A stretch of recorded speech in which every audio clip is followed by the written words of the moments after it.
They say that travel is where you find yourself. So before I go looking, let me tell you who I was. I grew up in Vancouver, Canada. I'm a university business school student, but that doesn't mean too much to me.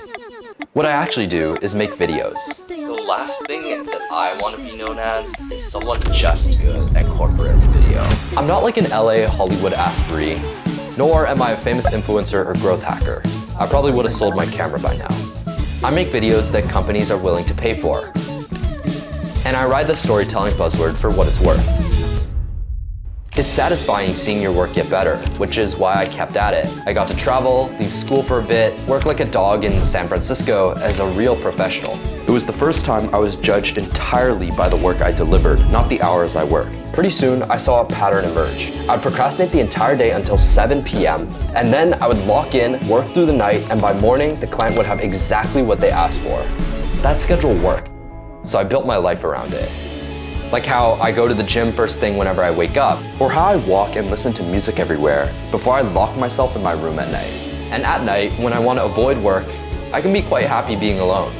I'd rather watch YouTube videos than go out, because anytime that switch of inspiration could hit, I'd be editing in no time. And of course, I can never wake up on time. Because of my video work, I got the opportunity to spend the summer living alone in Malaysia. And funnily enough, working 9 to 5 is as much of a new experience as living in a new continent.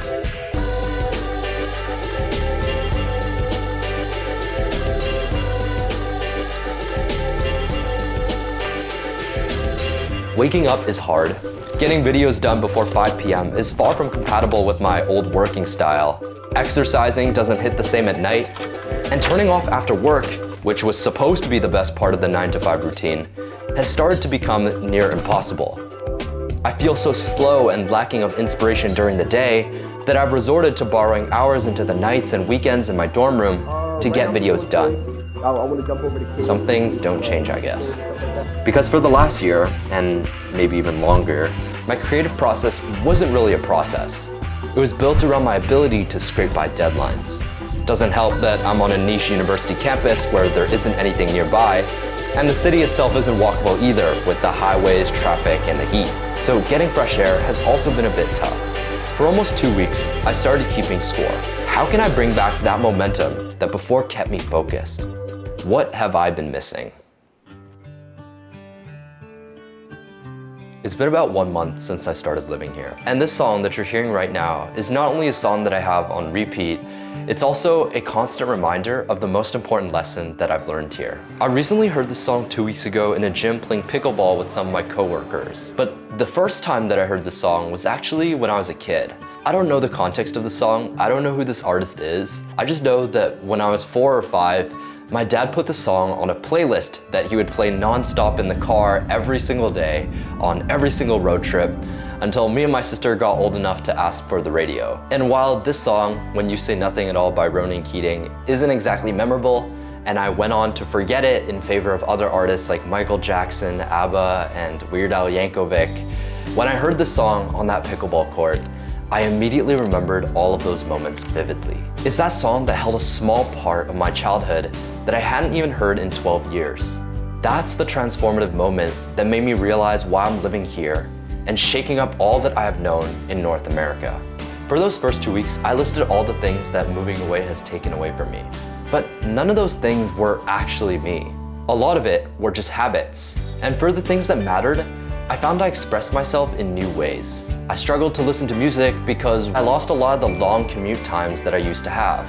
So I spent more money on concerts, went to a jam session with other local musicians, as well as started borrowing the company guitar a lot more to stay well rehearsed. I also didn't like how sedimentary I was because I barely walk around. So when I learned my residence had a gym, I decided to put more time into cardio, especially things like skip roping, which I hadn't done since high school badminton practice.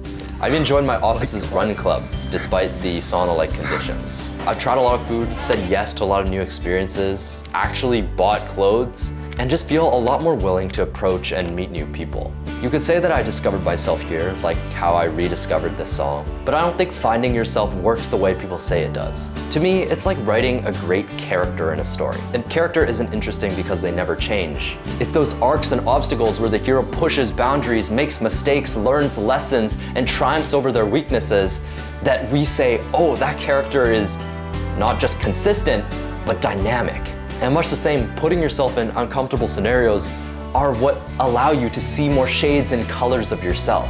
Even the things you may have forgotten. While it's only been 1 month for me, who knows what's bound to happen, it's my hope that you give your character somewhere new to be written.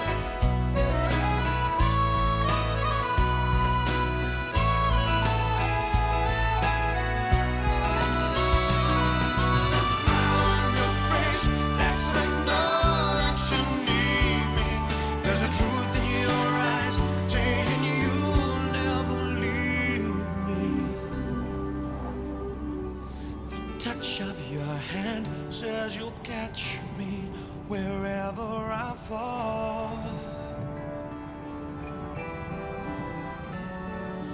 You say it best when you say nothing at all.